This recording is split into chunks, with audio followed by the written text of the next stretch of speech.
Chapter 5 of Self-Esteem. We cannot place too little confidence in ourselves, because grace and understanding are often lacking to us. Little light is there within us, and what we have we quickly lose by negligence. Oftentimes we perceive not how great is our inward blindness. We often do ill and excuse it worse.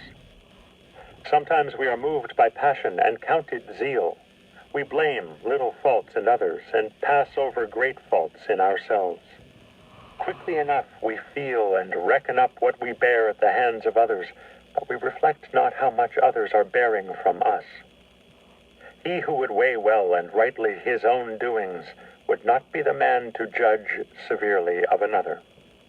The spiritually minded man putteth care of himself before all cares, and he who diligently attendeth to himself easily keepeth silence concerning others. Thou wilt never be spiritually minded and godly unless thou art silent concerning other men's matters, and take full heed to thyself. If thou think wholly upon thyself and upon God, what thou seest out of doors shall move thee little. Where art thou when thou art not present to thyself? And when thou hast overrun all things, what hath it profited thee, thyself being neglected? If thou wouldst have peace and true unity, thou must put aside all other things, and gaze only upon thyself. Then thou shalt make great progress if thou keep thyself free from all temporal care.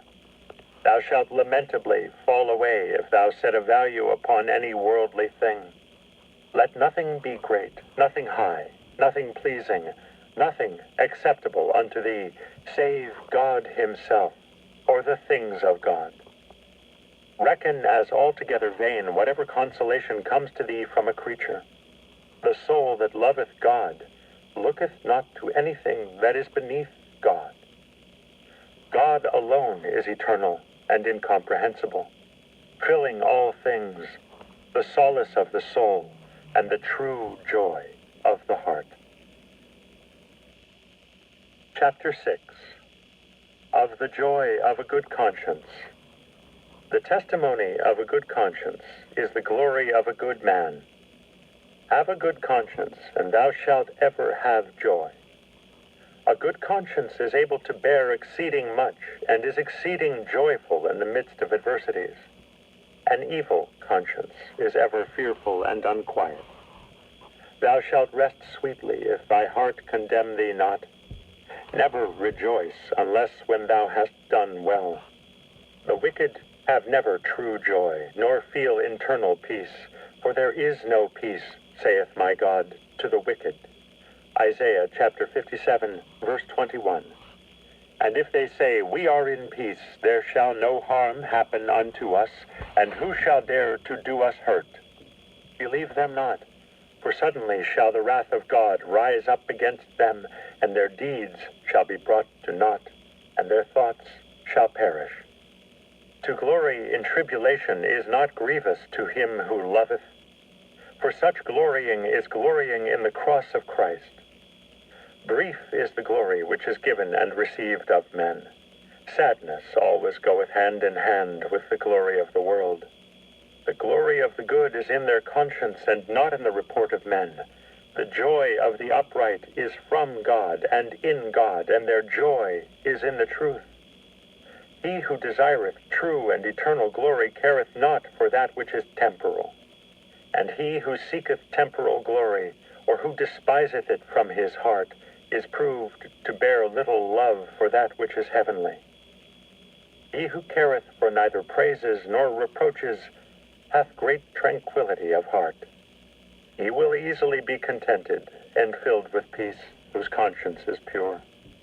Thou art none the holier if thou art praised, nor the viler if thou art reproached. Thou art what thou art, and thou canst be no better than God pronounceth thee to be. If thou considerest well what thou art inwardly, thou wilt not care what men will say to thee. Man looketh on the outward appearance, but the Lord looketh on the heart. 1 Samuel chapter 16, verse 7. Man looketh on the deed, but God considereth the intent. It is the token of a humble spirit always to do well and to set little by oneself. Not to look for consolation from any created thing is a sign of great purity and inward faithfulness. He that seeketh no outward witness on his own behalf showeth plainly that he hath committed himself wholly to God. For not he that commendeth himself is approved, as St. Paul saith, but whom the Lord commendeth. 2 Corinthians chapter 10, verse 18. To walk inwardly with God and not to be held by any outer affections is the state of a spiritual man. Chapter 7. Of loving Jesus above all things.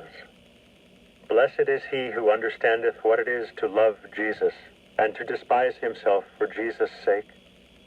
He must give up all that he loveth for his beloved, for Jesus will be loved alone above all things. The love of created things is deceiving and unstable, but the love of Jesus is faithful and lasting. He who cleaveth to created things will fall with their slipperiness, but he who embraceth Jesus will stand upright forever. Love him and hold him for thy friend, for he will not forsake thee when all depart from thee, nor will he suffer thee to perish at the last. Thou must one day be separated from all, whether thou wilt or wilt not.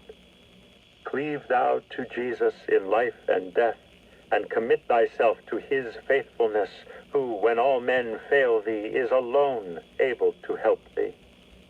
Thy beloved is such by nature that he will suffer no rival, but alone will possess thy heart, and as a king will sit upon his own throne. If thou wouldst learn to put away from thee every created thing, Jesus would freely take up his abode with thee. Thou wilt find all trust little better than lost which thou hast placed in men, and not in Jesus.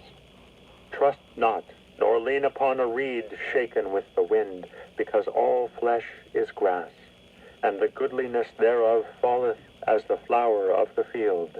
Isaiah chapter 4, verse 6. Thou wilt be quickly deceived if thou lookest only upon the outward appearance of men.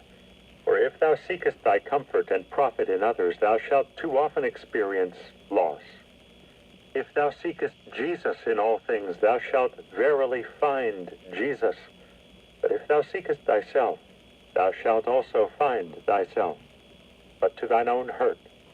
For if a man seeketh not Jesus, he is more hurtful to himself than all the world and all his adversaries.